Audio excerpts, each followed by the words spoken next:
Bueno, dejamos el año 2024 donde ha habido dos partes muy diferenciadas, ¿no? La primera se descontaba una fuerte bajada de tipo de interés, también por una reducción de la inflación, y otra última parte, sobre todo la última parte del último trimestre, donde hay un cambio de la política monetaria americana, ¿no? Y donde ya los tipos de interés no bajan tanto como se podía esperar al principio de año, ¿no? Si lo ponemos en contexto, los tipos de interés a principio de año en Estados Unidos estaban al 5,5% y el inversor y el mercado descontaba que podían terminar ese mismo año, en el año 2024, en el 3,5%. Y sin embargo han terminado al 4,25%. Sí que ha habido bajada de tipo de interés, pero no tanto como se podía esperar por este cambio de política monetaria de la Reserva Federal, ¿no? En Europa algo parecido, teníamos los tipos al 4%, se esperaba que bajaran hasta el 2% y sin embargo se han quedado en el 3%.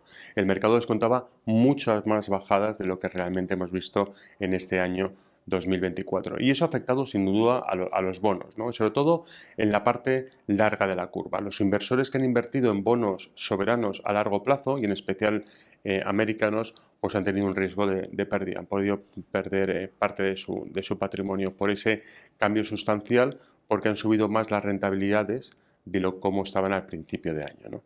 En el corto plazo sí que hemos visto más, que es la que más absorbe las bajadas de tipo de interés, los bonos a corto plazo han tenido un mejor comportamiento, sobre todo en Europa, donde sí que hemos visto unos cambios sustanciales en los bonos, ¿no?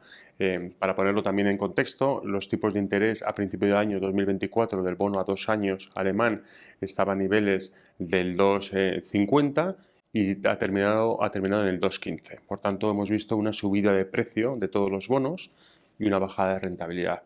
Algo que no ha pasado mucho en Estados Unidos, porque ha habido un movimiento de ida y vuelta. Es curioso porque los bonos a 2 años americanos empezaron el año 2024 al 4,30 y han terminado igual, al 4,30. Sí que es cierto que por el camino ha habido una bajada de rentabilidades, una subida de precios, pero con este cambio de políticas monetarias de la Reserva Federal, pues hemos vuelto al mismo sitio, ¿no?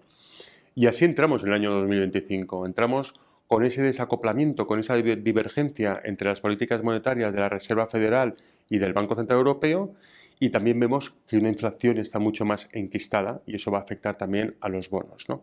Y luego hay una tercera derivada que es importante, que es la situación geopolítica, que es algo que no se puede monitorizar, que es complicada de poder analizar, pero no podemos olvidar que tenemos a Ucrania con Rusia, tenemos Irán con Israel, tenemos muchos gobiernos populistas y cada vez más en el mundo globalizado, tenemos elecciones en Alemania con una situación europea también un poquito complicada, tenemos dos bandos como cada vez más diferenciados, que es Estados Unidos y Europa contra China y Rusia, con lo cual tenemos muchos temas geopolíticos que pueden afectar sin duda alguna la inversión en bonos, ¿no? Pero si nos centramos en lo que puede pasar en Estados Unidos, lo que puede pasar en Europa, en Estados Unidos vemos que la economía sigue funcionando, lo que no pasa en Europa, y por tanto los bonos se van a comportar diferente a Europa.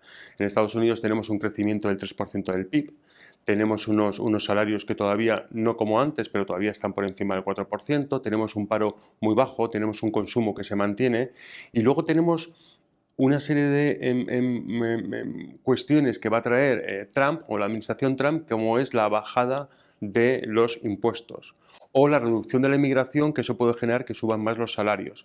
Todo esto que estoy comentando es muy inflacionista, ¿no? Y por tanto todavía podemos ver que si la inflación todavía se mantiene, no olvidemos que la inflación americana está al 3,3%, la subyacente con 2,7% la general, pues todo esto lo que puede generar es que los tipos no bajen y que veamos que los bonos tengan bueno, pues una pérdida en términos de precio, porque caigan los precios y sube la rentabilidad. No olvidamos que también tenemos unos fundamentales y sobre todo un déficit americano muy complicado y muy alto, ¿no? Por tanto, tengamos cuidado con los bonos, sobre todo en la parte larga de la curva en Estados Unidos. Mejor no tocar esa parte, ¿de acuerdo? En Europa, sin embargo, tenemos todavía un recorrido para la bajada de tipos de interés, ¿no? El Banco Central Europeo está muy preocupado con, bueno, pues con la situación sobre todo de Alemania, que lleva muchos trimestres sin crecimiento, con la situación de Francia, donde tenemos una política, unos gobiernos que van cambiando con muchísima rapidez, y por tanto, bueno, pues posiblemente veamos todavía esa bajada de tipos de interés. Y eso lo vemos en el eurodólar. Vemos cómo el eurodólar hace 2 o 3 meses estaba al 1,12 y ahora está al 1,03. la política monetaria de la Reserva Federal va a ser mucho más cauta en la bajada de tipos de interés que la necesaria en el Banco Central Europeo, que será mucho más activa, ¿no? Y eso nos lleva a ver cómo podemos invertir en bonos, ¿no? Y yo creo que lo primero que tenemos que ver es que el comportamiento de los bonos de los últimos 2 años ha sido magnífico. Es cierto que una bajada de tipos de interés mejora los precios de los bonos, eso es cierto, pero ha sido muy bueno. Tanto para los bonos en grado de inversión, que han tenido una rentabilidad del 5% anualizado, un 10% en 2 años, que está muy bien, como lo llamado high yield, que son esos bonos de grado de especulación, que han tenido una rentabilidad del 20% en 2 años, un 10% anualizado, que está muy bien, o los famosos cocos, esos bonos que desde la crisis de Credit Suisse, de la quiebra de Credit Suisse, han ganado un 40% en poco tiempo, ¿no? Por tanto, el comportamiento de los bonos ha sido muy bueno. ¿Es posible que ese comportamiento siga este año? Sin duda. ¿Por qué? Bueno, primero porque la rentabilidad real de los bonos es mayor a la inflación. Por tanto, vamos a ganar contra la inflación a día de hoy, ¿no? Aunque la inflación digo que está un poquito enquistada, vamos a tener un margen mejora. Luego tenemos un carry, es decir, el cupón. Normalmente ese carry que nos está generando diariamente pues, es superior a lo que al coste de la vida, ¿no? Con lo cual también es positivo. ¿Y dónde tenemos que invertir?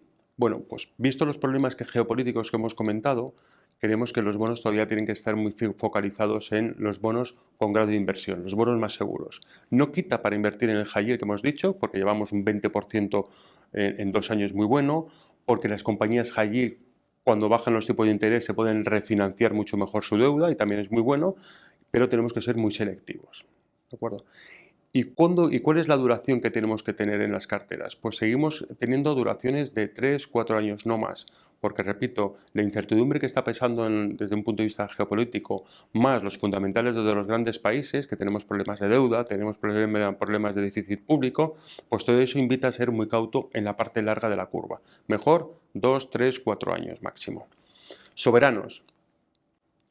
Bueno, en Europa creemos que no hay que tocar los bonos core, es decir, Alemania y Francia. Si hay que posicionarse, en el caso de que tengamos que posicionarnos, que tampoco es nuestro sector que más nos gusta, habría que hacerlo con los bonos periféricos. España, Portugal, bueno, pues todos los bonos periféricos, ¿no? Y en sectores. Bueno, los sectores hay que buscar, lógicamente, empresas, no hay que tirar por un sector, sino que buscar empresas que sean estables y recurrentes en sus beneficios, ¿no? Pero sí que hay un sector que nos ha gustado mucho en los últimos años y que debería seguir gustándonos, que es desde el punto de vista del bonista, que son los bancos, el sector financiero. Porque los bancos tienen, bueno, pues tienen una solvencia importante, ratios de solvencia muy altos, porque tienen ratios de capital elevados, porque tienen una morosidad baja, porque tienen un exceso de liquidez, con lo cual, bueno, pues desde el punto de vista del bonista, apostamos todavía por el financiero. Y también nos gusta mucho la defensa. Lógicamente, Trump no se exige a la OTAN ni exige a Europa gastar mucho más en defensa y, por tanto, es un sector que también desde el punto de vista del bonista, parece interesante. Por tanto, duraciones entre 3 y 4 años. Vamos a jugar con el grado de inversión, pero sin olvidar y siendo selectivos el high yield, los grados de especulación. Rechazamos un poquito los soberanos y como sector fundamental nos gusta mucho más, nos gusta el financiero y abiertos a cualquier otra compañía que tenga recurrencia en sus ingresos y con baja deuda.